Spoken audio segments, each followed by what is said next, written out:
Thank you for tuning into Mr. Cliff's Toy Shop. On today's review, we take a look at the Super 7 Ultimates Thundercats Mumm-Ra the Ever Living. Today I'll be reviewing this figure in the following categories: accessories, articulation, design, is it essential to your collection, functionality, and price. Once all scores are totaled, I give you my opinion if this figure is a pass or a purchase. So man, I should be jumping with excitement and joy, but I am not. I also want to point out one thing. I'm not in my normal recording area. I am using some different lighting. Typically I use white lighting. So if there are some shadows, overcast, or some yellowing in the video, I'll see if I can fix that in the editing portion. So for accessories, Mumm-Ra comes with a decent spread. Let's go ahead and start with the cape. I was under the assumption that we received 2 capes in total, one plastic and one fabric, but it's just a fabric cape. And it is done particularly well. There's a wire inside the cape. We'll use that once we get to the functionality department. It is a bit tattered and teared at the bottom. That's cool. Now the problem with this particular cape, if you zoom in right there, you see these holes?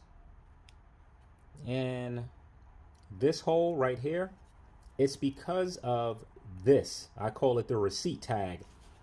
This was plugged in 5 places in the plastic, and unfortunately when you remove it, it leaves that big old hole. So I'm not happy about that. So we received the Sword of Plundar, an excellent accessory for Mumm-Ra. However, if you look at mine, there's some imperfections. Right here, the plastic wasn't cut properly. It's a rough end. Also, I am unhappy with the color here. This wasn't painted. It is very dull plastic, and also it is super soft. Being that these are collectibles for adults, I am unsure of why Super 7 keeps making their weapons very soft and brittle. This is something that needs to remain in the plastic, or you have to keep this in a safe place. This accessory is blowing my mind, as I can't recall what this is, what episode it's from, and what it was used for. If that comes to me at the end of this video, I'll be sure to let you know. So sliding over, we actually have more mud. This is an excellent pack-in, and this is done very well. There's actually some paint on the figure. There's some shading on the legs here. There's a dark color, maybe black, maybe a darker gray. Here I have some smudges. I doubt this is supposed to be here. Great looking, great looking animal here. Wish the mouth would open. Unfortunately, it does not. We do have some functionality here. The legs will move up like so. The tail moves, but as I move it, I am not 100% sure if it's supposed to, because it sounds and feels like it's on its way off. So I'm going to leave that alone. We get 2 head sculpts, and I love both of the head sculpts. This is the open mouth, painted pretty well here. The purple snakes, the eyes are actually painted green, and that looks fantastic. May not pop on camera, but I assure you that looks well. The red eyes, the black gauze in the mouth, this is done very well, and the head sculpt that comes with it is also exceptional. We get 3 pair of hands, 2 on Mumm-Ra, which are fisted, and the hands look good. Now, I'm unsure if we have any vertical hands here. I don't see any at the moment, but we'll check that out once we get to the functionality. So with Mumm-Ra, it's one of those figures to where so many accessories can be packed in. The one thing that I would love to see, and I feel like that's missing, is the electricity shooting out of his fingers. So for overall accessories, I'm going to give Mumm-Ra a 9 out of 10. So for articulation, I'm not expecting much here. So for the head doesn't look up, doesn't look down, it does rotate, no pivot. The arm is able to kick out to the side about that much. Maybe you can push it a bit more, but the plastic is rubbing so much. That's where I'm going to end this. You can get the arm to turn in a full 360 if you choose to. There is an upper bicep cut. Next point of rotation will be at the elbow. The arm is single jointed, bending in about that much. The wrist is on a hinge, moving horizontal. Coming to the torso. So the torso crunches forward about that much, backwards barely any. You have rotation at the waist, absolutely no pivot. Also, no butterfly joint. The leg is able to kick forward about this much, backwards, barely any. It does rotate. Next point of rotation is at the knee. The knees are single jointed, bending in only that much. So the feet are able to go down that much, up that much, and you have a pivot turning on the inside that much and outside that much. Also, the legs are able to kick out to the side nearly all the way, if not all the way. So for articulation, the head doesn't move at all. The torso is very limited. You get decent range in the arms. The legs is the best part of the figure. I'm going to give Mumm-Ra a 4 out of 10. So for design, let's really look at this guy. And I must admit, Super 7 really knocked the look of Mumm-Ra out of the park. This figure looks fantastic, and that's really captured with the head sculpt. It is just done very well. All the colors are in place. I mentioned earlier about the snakes, but this is a nice touch. And I never noticed that these were actually snakes. So looking at this detail is just fantastic. The blue that is used is the perfect color choice for Mumm-Ra. The gold, while it's not glossy, I think it's fitting for someone who's thousands of years old. The emblem on his chest is recessed. The red is pretty vibrant. You do have the black snakes that's painted here, and they look good. If you look closely on my chest, right here, I do have some red paint. That is unwelcome. Looking down at his pieces of wardrobe that are spinning off, or his mummy cloth, I would have preferred if this was actually soft goods, but it doesn't look bad. Coming down to his, what is the proper term for this? His robe, whatever this is. The colors are painted very well. The red, the black, the gold. And going down to his feet. Now, I wish that this was some sort of fox fur.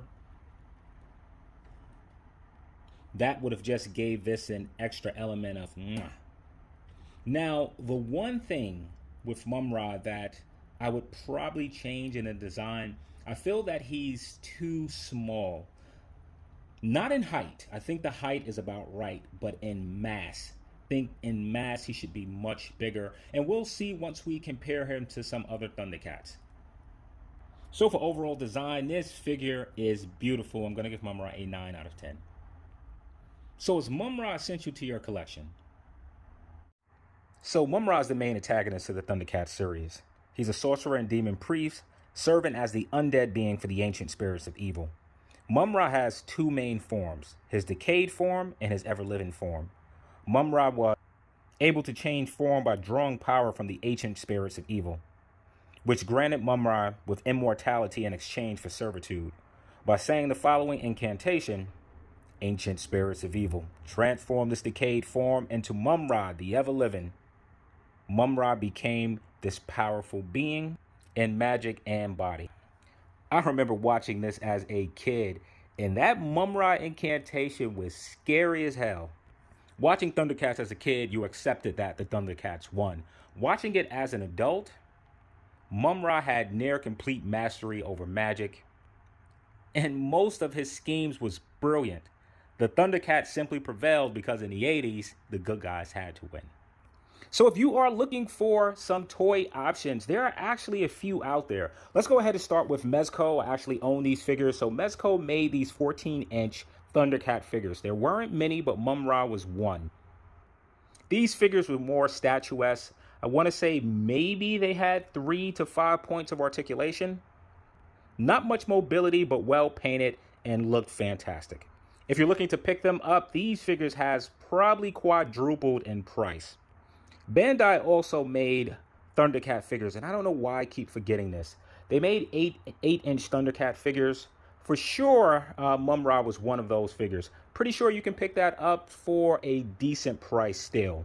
In addition to that, Funko made that Savage toy line. I want to say they were 5-inch figures. They made a few Thundercats. I don't think they got deep into the lineup. However, Mumm-Ra was one of the characters that were made. And last but not least, we also have Super 7 Reaction line, and you can pick Mumm-Ra up if you're available in those 5.4-inch scale figures. So as far as being essential to your collection, I'm going to give Mumm-Ra a 10 out of 10. So for functionality, as you can see, Mumm-Ra passes the stand test. Well, maybe you can't see. Okay, Mumm-Ra passes the stand test. Let's go ahead and get started with his head and swap out that other head scope, which I am really digging. All right, so for the head, I'm gonna grab and pull. Then we're gonna pop this one on.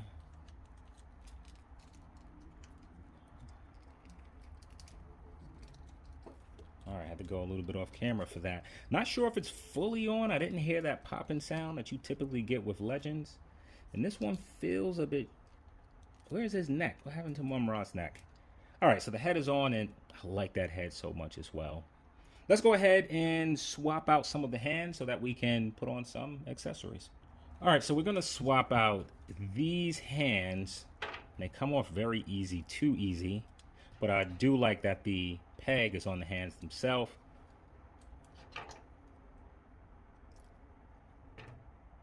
So let's get started with the easier of the two accessories. Pretty sure we can just pry that through Mumm-Ra's hand, and he grips that very tight. Let's go ahead and remove that and add the Sword of Plundar, which will not be as easy as that. For this, the hands are pretty soft. I'm going to attempt to pry them back and then just slowly push the Sword of Plundar into his hands. So with that, holy smoly, I just dropped something, and we'll talk about what I just dropped. Okay, so the hands are very loose. So, like, look, that's how loose the hands are. But the arm itself is not dropping, so I'm going to say that that's okay. Let's remove this. Next thing, let's go ahead and add in Mumm-Ra's cape. So I had no idea how this cape went. This should have came with instructions. So fortunately for me, one of the spikes fell off, and then I realized how you port this cape. So turning Mumm-Ra to the back, hope we don't have to take the head off, but it looks like we do. Pull the head off. You're going to remove this blue peg. It's pretty tight. All right, I had to really force that out. So once that peg is moved, you want to go ahead and place this cape. You see the hole above this hole. Now I'm not 100% sure if this goes under like so or over, but I think we're going to go ahead and try to do it over. So my brain said put the cape under, so I'm going to go ahead and put it under. Then you're going to go ahead and tab this back in. Okay, so whoa, that's not staying on. All right, so you can't be shy with that. You really have to port that in. Then you're going to take the hole that is here and you're going to put it on the bracelet. See how the spike is missing? Hopefully I can find the spike. All right, so I found the spike. We're going to put the spike through here and peg that in. And we're going to do the same with this hole. Remove one of the spikes and peg that in. If you're wondering which spike it is, just gently turn them, and the one that moves, that's the spike that comes out. So let me go ahead and put his head back on. So looking at this in the back, I'm starting to feel that the cape should go over the mummy wrap, but it doesn't make that much of a difference. If you're looking at it from behind, it looks a bit weird, but turning it to the front, you get the look that you want to. So let's talk about this cape. So it has a bendy wire, so you're able to pose it. The bendy wire is in a few areas here, one there, one in the middle, one to this side, and another here. So you can pose this cape how you want to pose it. That's fantastic. Now this cape limits an already limited figure. So with the cape on, you can no longer lift the arm all the way up. That's about as far as you can go. If you continue to go, the peg itself is going to come out as you just saw here. And it gets a bit frustrating to put the peg back in. You either have to turn it to the right way or maneuver the arm because you start to stretch the material. If you can see me, I'm really pulling this to its limits to force this back in. So what I'm going to do is bend the arm, push it back, and then that makes it easier to do so. And then I'll bring the arm down. And if you look at this side, I haven't even moved this arm. However, this peg has already come out. So it's one thing that in itself is annoying to have to continue to fix. The major problem with that, what happens when these fall out and you lose them? How do you then use the cape? And for that, Super 7 should have included additional pegs with this figure. Unfortunately, they are not included. So moving away from the cape, another thing that I wanted to bring to your attention is the looseness. Now, this isn't ridiculously loose, but it is a lot looser than I would like, particularly for a new figure. In time, these legs are going to begin to spread, and you're going to have to use the glue method in order to get them to stay put again. Not sure why we're having the same problems with Super 7 figures. And aside from that, I've already went over the limitations in the articulation. With this head, why can't Mumm-Ra look up? Why can't any of the figures look up? So for overall functionality, the hands swap in and out easier enough, perhaps too easy. The weapons work very well with the hands, as the hands are pretty soft. The cape itself, not sure how I would fix this issue. It has its problems. And the body, which seems relatively new, is pretty limited. Also, there are no vertical hands for the weapon holding hands. I'll be deducting a point for that. And I almost forgot to mention the plastic or rubber drapings certainly get in the way. They do not lay flat. Again, wish that this was cloth material. So for overall functionality, I'm going to go ahead and give Mumm-Ra a 6 out of 10. So for pricing, Mumm-Ra comes in at 60 bucks. Add in taxes and shipping, you're looking at a price point of roughly $70. So is Mumm-Ra worth the price of admission? Well, let's see what he comes with. In terms of accessories, you get a decent amount. You get a head sculpt, which looks as good as the one that comes on the figure. You get enough hands. Unfortunately, you do not have that vertical hinge. You receive a soft goods cape, which looks well, lays on the figure particularly well, except for the neck area. Has a bendy wire, feels like quality, but also gets in the way. The best accessories that come with Mumm-Ra, without a question, is the Sword of Plundar. I wish that it was done better in a sturdier plastic and painted well. And you also get Mammut. So for pricing, I'm going to give Mumm-Ra an 8 out of 10. That should give Mumm-Ra an overall cliff score of 46 out of 60.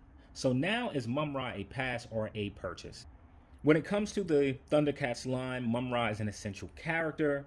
This Mumm-Ra is one of the better figures that Super 7 has created in that Thundercats line. It's a toss-up between Mumm-Ra and Monkeyan. I must admit I was bracing for a disappointment. I can say that this figure didn't disappoint.